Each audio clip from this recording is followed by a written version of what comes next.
მაშასე ეს არის დღის ნიუსრუმი კიდევ ერთხელ მოგესალმებით და წარმოგიდგენთ ჩვენს პირველ სტუმარს ევროპულ-ქართული ინსტიტუტის დამფუძნებელი ანალიტიკოსი გიორგი მელოშვილია ჩვენთან ერთად. გამარჯობა ბატონ გიორგი და მადლობა რომ გვესტუმრეთ. გამარჯობა, მივესალმებით მაყურებელს, მადლობა დაპატიჟებისთვის.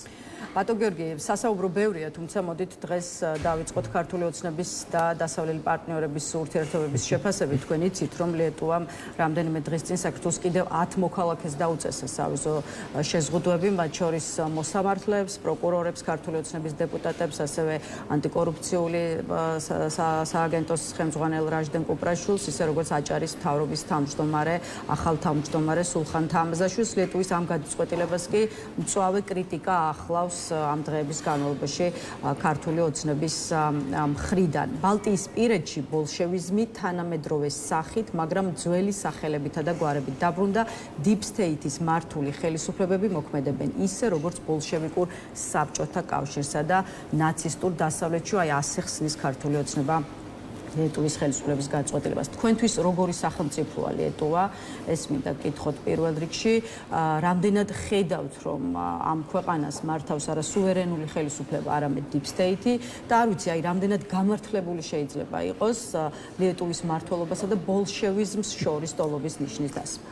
კი, როდესაც მესმის ყოველგვარი შედარება ლიეტუვის და ბოლშევიზმის, ეგ სიცილის მომგვრელი არის, იმიტომ რომ რომელიმე ქვეყნებმა თუ მოახერხეს საკუთარი საბჭოთა წარსულის გადალახვა და გადაქცევა თანამედროვე დემოკრატიულ ნორმალურ სახელმწიფოებად, რა თქმა უნდა, ეს არის ბალტიის ქვეყნები. საკმარისი არის შევხედოთ ნებისმიერ საერთაშორისო რეიტინგებს. იქნება ეს დემოკრატიის რეიტინგი, იქნება ეს განათლების რეიტინგი, იქნება ეს ეკონომიკური განვითარების რეიტინგი. ჩვენ დავინახავთ, რომ ყველა ამ რეიტინგში 90-იანი წლებიდან მოყოლებული ბალტიის ქვეყნებმა მიაღწიეს წარმოუდგენელ წარმატებას. ანუ თუ ვინმესგან საქართველოს შეიძლება აიღოს მაგალითი, შეიძლება ვისწავლოთ, როგორი უნდა იყოს სახელმწიფო ინსტიტუტები, როგორი უნდა მუშაობდეს განათლების სისტემა, როგორი უნდა იყოს ჩვენი ეკონომიკა.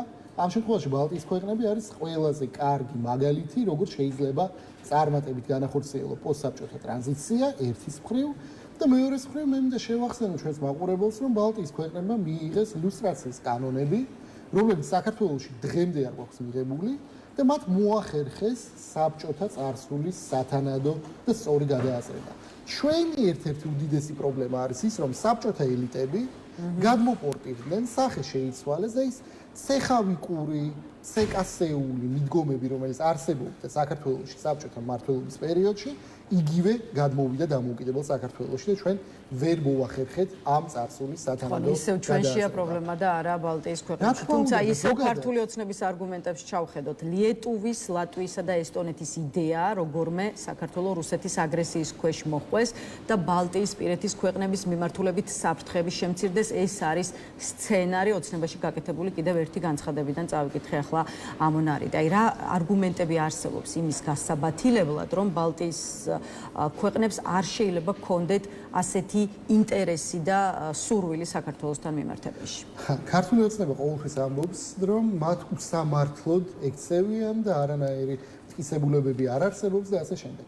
ამ გენიალური იდეის დასაბუთება ძალიან მაინტერესებს ქართული ოცნების მხრიდან, იმიტომ რომ არანაირი დასაბუთება არ არსებობს. სამხედროს რომ კითხოთ, აქვს თუ არა აზრი საქართველოში რუსეთისთვის მეორე ფრონტის გახსნას, ყველა სამხედრო ამას რომ გაიგებს, სიცილით მოკვდება.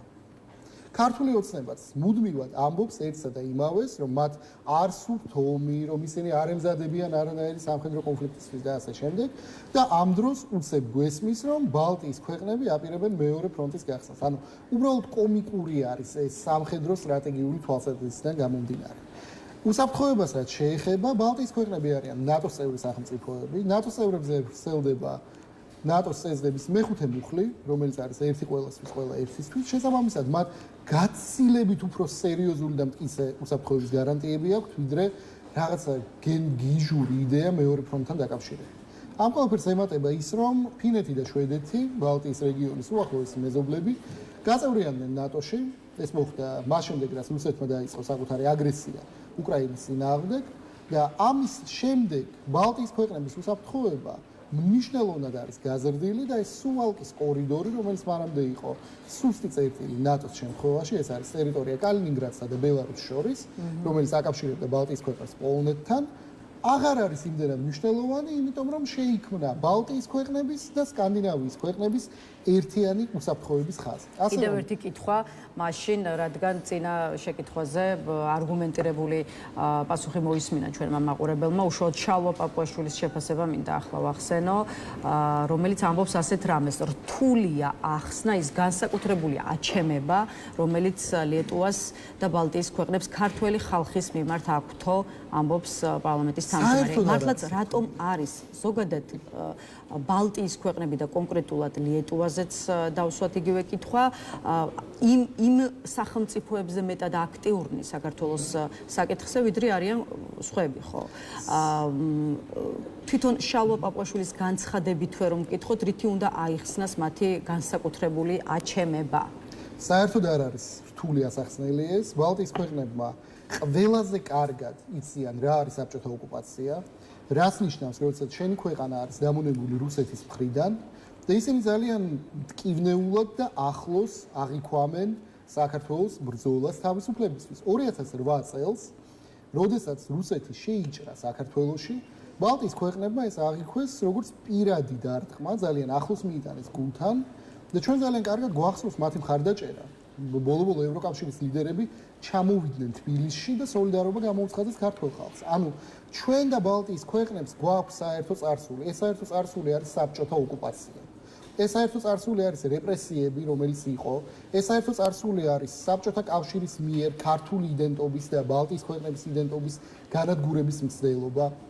ეს არის რუსეთის მხრიდან წამოსული ჰიბრიდული თავდასხმები და ბალტიის ქვეყნებმა ძალიან კარგად იციან რასთან გვაქვს საქმე დღეს, რას ნიშნავს კრემლთან დაპირისპირება და ამიტომ ისინი გრძნობენ ამ აბსოლუტურად ადამიანურ და გასაგებ სოლიდარობას და ისინი ცდილობენ რომ მოგვეხმარონ ჩვენ თავი დავაღწიოთ ამ რუსულ სულპეს, მაშინ როდესაც ქართული ოცნება პირიქით ზრდის ჩვენ დამოკიდებულებას რუსეთზე. ეკონომიკას შევხედოთ, როგორ გაიზარდა ჩვენი ქვეყნის დამოკიდებულება რუსულ ეკონომიკაზე, რაც საერთოდ არანაირად არ არის მდგრადი და პირიქით გრძელვად იმ პერსპექტივაში იმის გათვალისწინებით თუ რა ემართება რუსულ ეკონომიკას და თუ ვინმე საინტერესებს შეუძლიათ მოусმინონ პუტინის სამთავრობო ეკონომისტებს პეტერბურგის ფორუმზე, რუსეთის ეკონომიკა არის ძალიან ცუდ დღეში და ჩვენ იმის ნაცვლად რომ გავაღრმავოთ ურთიერთობა ევროკავშირთან, ევროპის ეკონომიკასთან, რომელიც არის მდგრადი ბაზარი ერთი, მეორე ეს არის ისეთი სივრცე, სადაც ჩვენ შეგვიძლია მაღალი მსყიდველობითი უნარის მქონე ადამიანებზე გავიდეთ. ამის ნაცვლად ჩვენ ხედავთ რომ ქართულმა ოცნებამ აბსოლუტურად სასათბურე პირობები გაუკეთა რუსულ ბიზნესს და საქართველოს დამოკიდებულება რუსეთის ეკონომიკაზე უკრაინაში ომის შემდეგ არის მხოლოდ გაზრდილი. ბალტიის ქვეყნები ამას ხედავენ, მათ ესმით, მათ არ უნდათ რომ ქართული ხალხი იყოს დამონებული რუსეთის მიერ და ამიტომ ეს სოლიდარობა აბსოლუტურად გასაგები არის. რაც შეეხება deep state-ის შესახებ message box და უკვე ამ message-ზე თქვენს sapasukho arguments, აგერ თვითონ კოკო გამსახურდია, რომელიც საქართველოს პირველი პრეზიდენტის შვილია, იმასაც კი ამტკიცებს, რომ ზვიად გამსახურდიას ხელისუფლებიდან წასვლა ამერიკულმა deep state-მა განახორციელა, ანუ თუ კოკო გამსახურდიას დაუჯერებთ, deep state-ის პრობლემა კიდევ უფრო ძველი და ხანდაზმულია, ვიდრე ამაზე საუბარი დაიწყო დონალდ ტრამპმა რამდენიმე წლის წინ მისი პრეზიდენტობის პირველი ვადისას. მოისმენთ ალბათ კომენტარს განცხადებას, რომელიც გააკეთა საქართველოს პირველი პრეზიდენტის შვილმა. კი, ძალიან კარგი არის, რომ ბატონი გამსახურდია აქტიურობს და ცდილობს, რომ გააკეთოს კომენტარები პოლიტიკურ პროცესებზე. მე ძალიან მაინტერესებს მისი პოზიცია ჩვენი პოლიტპატიმრების თემაზე, იმ ადამიანებზე, რომლებიც დღეს არიან ციხეში, სრულიად გამოგონილი უსაფუძვლო ბრალდებებით და რომლებსაც თხოვენ მონანიებას. მე დარწმუნებული ვარ, მას ძალიან კარგად ახსოვს 70-იანი წლების ბოლოს საქართველოში გამართული სასამართლო პროცესი, როდესაც მერაბ კოსტავას და ზვიად გამსახურდიას ზუსტად ასევე კგბ-ს თხოვდა მონანიებას. აი ამასთან გვაქვს საქმე დღეს, რომ რეალურად კგბ-ს მეთოდები, რომლითაც საქართველო იმართებოდა 70-იან, 80-იან უფრო ადრე წლებში, არის სახეშეცვლილი და დღეს ამავე საბჭოთა მეთოდებით ცდილობენ ჩვენი პოლიტპატიმრების დისკრედიტაციას, მათ გატეხვას სულიერს და ასე შემდეგ. ამაზე უფრო მაინტერესებს ბატონი კოკო გამსახურდიას პოზიცია, იმიტომ რომ ყველაზე კარგად უნდა ახსოვდეს, რას ნიშნავს, როდესაც უდანაშაულო ადამიანს სთხოვენ უსაფუძვლო მონანიებას. კი ბატონო, ჩვენ ბალტიის ქვეყნებთან ურთიერთობაზე ვისაუბრეთ, ახლა ზოგადად ბრიუსელთან ურთიერთობა ვებთან დაკავშირებულ საკითხსაც მინდა შევეხოთ და ამ კონტექსტში ვიზა ლიბერალიზაციაზეც დაგისვათ მოდით კითხვას. იცით რომ ევროკომისიამ ოფიციალურ თბილისს წერილი გამოუგზავნა რამდენიმე კვირის წინ, რომელშიც 8 ნაბიჯის გადადგმა მოთხოვნილი. ამ რეკომენდაციების შესასრულებლად კი ქართულ ოცნებას აგვისტოს ბოლომდე აქვს ვადა და ვიცით ისიც რომ მართველი პარტია ამ რეკომენდაციების შესრულებას არ აპირებს. შესაბამისად, რამდენად აქვს ევროკომისიას ამ კონკრეტული რეკომენდაციების შეუსრულებლობის გამო ვიზა ლიბერალიზაციის შეჩერების კანონიერი საფუძველი და ხომ არ ხდება ბრიუსელის მხრიდან ამ მექანიზმის გამოყენება მართლაც საქართველოს ხელისუფლებაზე შანტაჟისთვის, როგორც ამას თვითონ ქართული ოცნება ამტკიცებს. ხო, ვიზა ლიბერალიზაცია არის შეთანხმება ორ სუბიექტს შორის. ერთი სუბიექტი არის საქართველო, მეორე სუბიექტი არის ევროკავშირი. შეთანხმებას აქვს თავისი პირობები, კონკრეტული პუნქტები, თუ ხდება ამ პუნქტების დარღვევა, ამ შემთხვევაში მეორე მხარეს აქვს სრული უფლება მიიღოს კონკრეტული გადაწყვეტილებები ვიზა ლიბერალიზაციასთან დაკავშირებით, მის დაპაუზებასთან, შეჩერებასთან და ასე შემდეგ. და ეს არ შეიძლება შეფასდეს როგორც შანტაჟის მექანიზმი. რა თქმა უნდა, მექანიზმი. რა შანტაჟზე არის საუბარი, როდესაც ძალიან თავიდანვე ქართულმა ოცნებამ იცოდა რა პირობები იყო ჩადებული ვიზა ლიბერალიზაციის მიღების შეთანხმებაში და ისინი დათანხმდნენ ამ პირობებს. ასე რომ აბსოლუტურად ორ სუბიექტს შორის თანაბარ ხელშეკრულებაზე არის საუბარი, რომ როდესაც ერთ-ერთი მხარე იწყებს ამ ხელშეკრულების დარღვევას. და ამ შემთხვევაში ქართულმა ოცნებამ დაარღვია მთელი რიგი პუნქტები, რის შესახებაც ევროკომისიამ პირველად არ გააფრთხილა ქართული ოცნება, მანამდეც იყო გარკვეული ტენდენციები, თუმცა ახლა უკვე ჩვენ ხედავთ, რომ ეს დარღვევები გაცილებით უფრო პრობლემური გახდა, ვიდრე აქამდე იყო. და რას ითხოვს ევროკომისია? ევროკომისია ითხოვს ნორმალური არჩევნების ჩატარებას, ევროკომისია ითხოვს რეპრესიული კანონების გაუქმებას და ევროკომისია ითხოვს ანტიდასავლური რიტორიკის შეწყვეტას. და ამაში საქართველოს ინტერესებთან შეუსაბამობას მე ვერ ვხედავ. ზუსტად ის არის, რაც ჩვენ გვინდა. ჩვენ ხო გვინდა ვიცხოვროთ ნორმალურ თანამედროვე სახელმწიფოში. ევროკავშირი გვეუბნება, რომ ნორმალური თანამედროვე სახელმწიფოში როგორ უნდა მივიდეთ აქამდე. კეთილი, რაც შეეხება უშუალოდ ვიზა ლიბერალიზაციის მნიშვნელობას და ამ მიღწევის, ასე ვთქვათ, შინაარსობრივ მხარეს, ევროპაში წახვალთ ვიზით თუ უვიზოთ, ეს ეგზისტენციალური საკითხი არ არის, აი მორიგჯერზე აკეთებს გაცხადებას საქართველოს პრემიერ-მინისტრი. თქვენ რა პასუხი გაქვთ კითხვაზე, არის თუ არა ვიზა ლიბერალიზაცია ეგზისტენციური საკითხი და აქვე, აი თქვენი აზრით, უვიზო რეჟიმის შეჩერება თუ კი საბოლოოდ პარტნიორები მივლენ ამ გადაწყვეტილებამდე. როგორ შეცვლის ქართული ოცნებისადმი თავად საქართველოს მოქალაქეების დამოკიდებულებას, ანუ ეს გადაწყვეტილება და შედეგი რას მოუტას თვითონ საქართველოს ხელისუფლებას? პირველი, პასუხისგებლობა ვიზა ლიბერალიზაციაზე თავიდან ბოლომდე აქვს მხოლოდ და მხოლოდ ქართულ ოცნებას. ქართულ ოცნებას აქვს ეფექტური კონტროლი. ისინი არიან ერთპარტიულ პარლამენტში, შესაბამისად ყველა კანონპროექტს ისინი იღებენ. რადგან გამომდინარე ნებისმიერი პასუხისგებლობა ვიზა ლიბერალიზაციის შენარჩუნებასა თუ მის შესაძლო დაპაუზებასთან დაკავშირებით აქვს მხოლოდ და მხოლოდ ქართულ ოცნებას. მათ ყველაფერი გააკეთეს, რომ ეს შეთანხმება საქართველოსა და ევროკავშირის შორის ყოფილიყო დარღვეული, მათ მიიღეს ანტიდემოკრატიული კანონები, ისინი უტევენ დღე და ღამე ჩვენ დასავლელ პარტნიორებს, აი ეს ლიტვაზე თავდასხმა ძალიან კარგი ილუსტრაცია. მანამდე ჩვენ გვახსოვს თბილისის მერის განცხადება ევროკავშირის ელჩთან დაკავშირებით, მის გაძევების მოთხოვნასთან დაკავშირებით. მანამდე ჩვენ გვახსოვს თავდასხმები გერმანიის ელჩზე, გაერთიანებული სამეფო არ არის ევროკავშირის წევრი, მაგრამ ბრიტანეთის ელჩზე თავდასხმა ასევე აღიქმება, როგორც შეტევა დასავლურ ფასეულობებზე და ამ ყველაფრის გათვალისწინებით, რა თქმა უნდა, ყველას უნდა ქონდეს გააზრებული, ვინ არის პასუხისმგებელი და ვის შეეძლო ამის თავიდან არიდება. რაც შეეხება ეგზისტენციალურობას, ქართული ოცნება მთელი ამ წლების განმავლობაში გვეუბნებოდა, რა კარგი არის ვიზა ლიბერალიზაცია. როგორც ცდილობს ქართული ოცნება, რომ საქართველო გახდეს ევროკავშირის წევრი 2030 წლისთვის და ამიტომ ისმის შეკითხვა, რა ევროკავშირის წევრობაზე საუბრობ, მაშინ, როდესაც ევროკავშირმა შეიძლება ვიზა ლიბერალიზაციას კი გააუქმოს. და საერთოდ, ჩვენ ხო არ საუბრობთ მხოლოდ ვიზა ლიბერალიზაციაზე, ჩვენ საუბრობთ საქართველოს გზაზე, ჩვენ საუბრობთ იმ გზაზე, რომელმაც წესი და რიგით უნდა მიგვიყვანოს ევროკავშირამდე და დაგვაშოროს რუსულ პოლიტიკურ სივრცეს, რუსულ წუმპეს. თუ ქართული ოცნების მმართველობის პირობებში გაუქმდება ვიზა ლიბერალიზაცია, ეს ნიშნავს იმას, რომ ჩვენ ევროპულ გზას დაედო უზარმაზარ ლოდი და ამაზე პასუხისმგებელი ისევ და ისევ არის მხოლოდ და ძალიან მხოლოდ ცუდ პერსპექტივაზე საუბრობთ საქართველოს ურთიერთობების საკითხს ევროკავშირთან მიმართებაში. ახლა მოდით რამდენიმე წუთი დაუთმოთ, რა პერსპექტივები შეიძლება არსებობდეს საქართველოსა და ამერიკის შეერთებული შტატების ურთიერთობაში და ამ კონტექსტში საქართველოს ახალი ელჩიც ვახსენოთ შეერთებულ შტატებში თამარ ტალიაშვილი, რომელმაც რამდენიმე დღის წინ რწმუნებათა სიგელები გადასცა დონალდ ტრამპს, ისე როგორც გადასცა საქართველოს ხელისუფლების მესიჯი და გამოითქვა სურვილი, რომ ახალი ფურცლიდან, სუფთა ფურცლიდან დაიწყოს ურთიერთობები ორ ქვეყანას შორის. ხო, აი რა პერსპექტივებს ხედავთ უკვე შტატებთან ურთიერთობების თვალსაზრისით და როგორ ფიქრობთ, რა იქნება ქართული ოცნების შეთავაზებაზე, ურთიერთობების სუფთა ფურცლიდან დაწყების თაობაზე ტრამპის და ამერიკის პასუხი? ჩვენ ვიცით ეს პასუხი, ეს ჭყალებში შეთავაზება არ არის ახალი, აქამდეც არაერთხელ გაჟღერებულა. ჩვენ ნახეთ შეერთებული შტატების ყოფილი ელჩის რობინ დანიგანის ინტერვიუ ამასთან დაკავშირებით, რომ შეერთებულმა შტატებმა წამოაყენეს სამი პირობა, ამაზე საპასუხოდ ქართულმა ოცნებამ გააგზავნა რაღაცა გენიალური წერილი, რომელიც ელჩის შეფასებით იყო საერთოდ რაღაცა მუქარის შემცველი. ასე რომ აქ ჩვენ არაფერი სიახლე არ გვაქვს, ძალიან კარგი არის, რომ 12 სხვა ელჩთან ერთად საქართველოს ელჩმა გადასცა რწმუნებათა სიგელი, ეს არის პროტოკოლური ღონისძიება, ანუ არანაირი დიპლომატიური გარღვევა აქ არ არის, მადლობა ღმერთს, რომ ამერიკის შეერთებულ შტატებთან დიპლომატიური ურთიერთობები ჩვენ გვაქვს, ანუ ვერანაირად ვერ ვიტყვით, რომ ეს არის რაღაცა დიპლომატიური გარღვევა.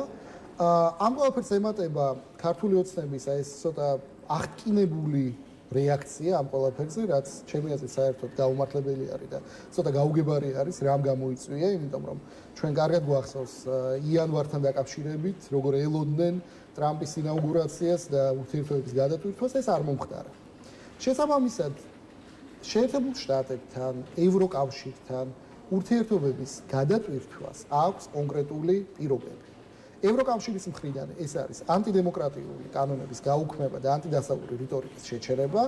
შეერთებული შტატებისგან რა მოთხოვნები არის წამოყენებული, ჩვენ დაზუსტებით არ ვიცით, მაგრამ შეიძლება ვივარაუდოთ, რომ იგივე არის და ამ შემთხვევაში ერთადერთი მხარე, რომელსაც აქვს პასუხისმგებლობა და შესაძლებლობა, რომ ურთიერთობები გადაიტვირთოს, არის ისევ და ისევ ქართული ოცნება. მათი ქმედებების გამო ვართ ჩვენ კრიზისში. მათი ქმედებების გამო შეწყდა საქართველოსა და შეერთებულ შტატებს შორის სტრატეგიული პარტნიორობა, მაშინ, როდესაც სომხეთი გახდა შეერთებული შტატების პარტნიორი. რასაუდებით, ელოდებით განცხადებებს, რომ ტრამპის ადმინისტრაციამ ვერ დაამარცხა deep state-ი, თუ უშვებთ იმას, რომ საბოლოო ჯამში ქართულმა ოცნებამ შტატების მოთხოვნებს მაინც გაუწიოს ანგარიში და გარკვეული ტიპის ნაბიჯები გადადგეს. მე მგონია, რომ ქართულ ოცნებას მაინც მოუწევს გარკვეული ნაბიჯების გადადგმა, იმიტომ რომ გეოპოლიტიკური ვითარება კავკასიაში სრულიად იცვლება.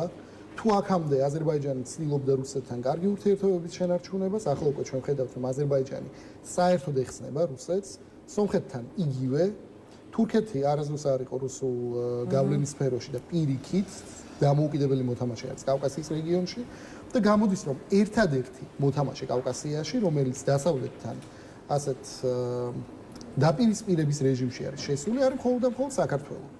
გეოპოლიტიკური თვალსაზრისით ეს სიტუაცია არის საოცრად არამდგრადი, წარმოუდგენელიც კი, იმიტომ რომ თუ საქართველო დაკარგავს დასავლეთის უსაფრთხოების მხარდაჭერას, ამ შემთხვევაში შეიქმნება ძალაუფლების ვაკუუმი და საერთაშორისო ურთიერთობების კანონი არის, რომ ძალაუფლების ვაკუუმი არასდროს არ რჩება. ის ყოველთვის ივსება სხვა რეგიონალური ძალის მიერ. ჩვენ შემთხვევაში რომელი რეგიონალური ძალა იქნება ეს, მე მგონი ძალიან მარტივი მისახვედრი არის. რუსეთი დაინტერესებული არის საქართველოს ტერიტორიის ხელში ჩაგდებით და ის დაინტერესებული არის საკუთარი გავლენების გაზრდით. ქართულმა ოცნებამ ყველანაირად შეუწყო ხელი რუსეთის ეკონომიკურ ექსპანსიას საქართველოში, ბათუმში თუ გავიდით, ჩვენ რუსულს მე მგონი უფრო გავიგებთ ვიდრე ქართულს უკვე და ამიტომ ეს არის ძალიან დიდი საფრთხის შემცველი ჩვენი ქვეყნის სტაბილურობისა და განვითარებისთვის.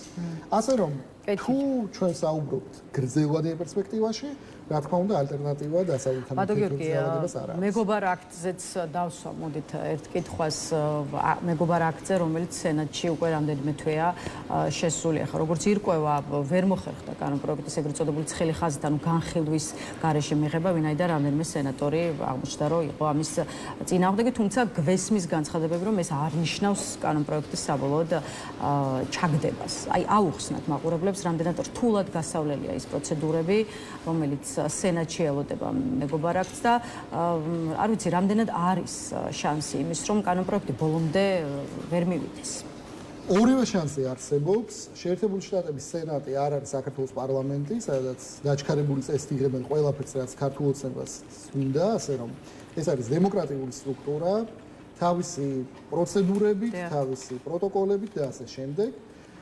ამიტომ მიუხედავად იმისა, რომ მეგობარი აქვს გააჩნია ორპარტიული მხარდაჭერა, მე არ ვიტყოდი, რომ ის არის შეჩერებული, უბრალოდ ის აღარ იქნება დაჩქარებული. მე არ გამოვრიცხავ, რომ ერთ კვირაში, როდესაც სენატორები დაბრუნდებიან საკუთარი საარჩევნო ოლქებიდან, მათ დაუბრუნდნენ ამ თემას და შეიძლება ამ სამი სენატორიდან სულ მცირე ორმა შეიცვალოს საკუთარი პოზიცია რენტ-პოლთან დაკავშირებით. მე არ ამგონია, რომ მან შეიცვალოს პოზიცია, იმიტომ რომ ის არის ლიბერტარიანელი, მას აქვს საერთოდ განსხვავებული შეხედულება შეერთებული შტატების საგარეო პოლიტიკაზე, რომელიც განსხვავდება მე მგონი ყველა სხვა სენატორისგან, ის არის ესეთი ერთი გამორჩეული პიროვნება. რაც შეეხება სხვა ორ სენატორს, მე მგონია, რომ მათ შეიძლება შეიცვალონ საკუთარი დამოკიდებულება, თუმცა ეს არ არის ყველაზე მნიშვნელოვანი. ყველაზე მნიშვნელოვანი ამ შემთხვევაში არის ჯერითი საქართველოს შეერთებული შტატების ურთიერთობა ერთის მხრივ და მეორეს მხრივ საერთოდ საქართველოში ამი ჩვენთან რა ხდება და რამდენად შეგვიძლია ჩვენ საქართველოს მოსახლეობას მივაღწიოთ საკუთარ მიზნებს. ამერიკელების მხარდაჭერა არის ჩვენთვის სტრატეგიულად მნიშვნელოვანი, ჩვენთვის როგორც სახელმწიფოსთვის, იმიტომ რომ აი ეს არის მართლაც ეგზისტენციალური საკითხი, იმიტომ რომ კიდევ ერთხელ თუ ჩვენ დავკარგავთ დასავლეთის მხარდაჭერას, ეს ნიშნავს იმას, რომ რუსეთის ხელები გაიხსნება, რაც უნდა იმას იზამს, რაც არ ამგონია ვინმეს უნდოდეს, თუნდაც ქართულ ოცნებაში.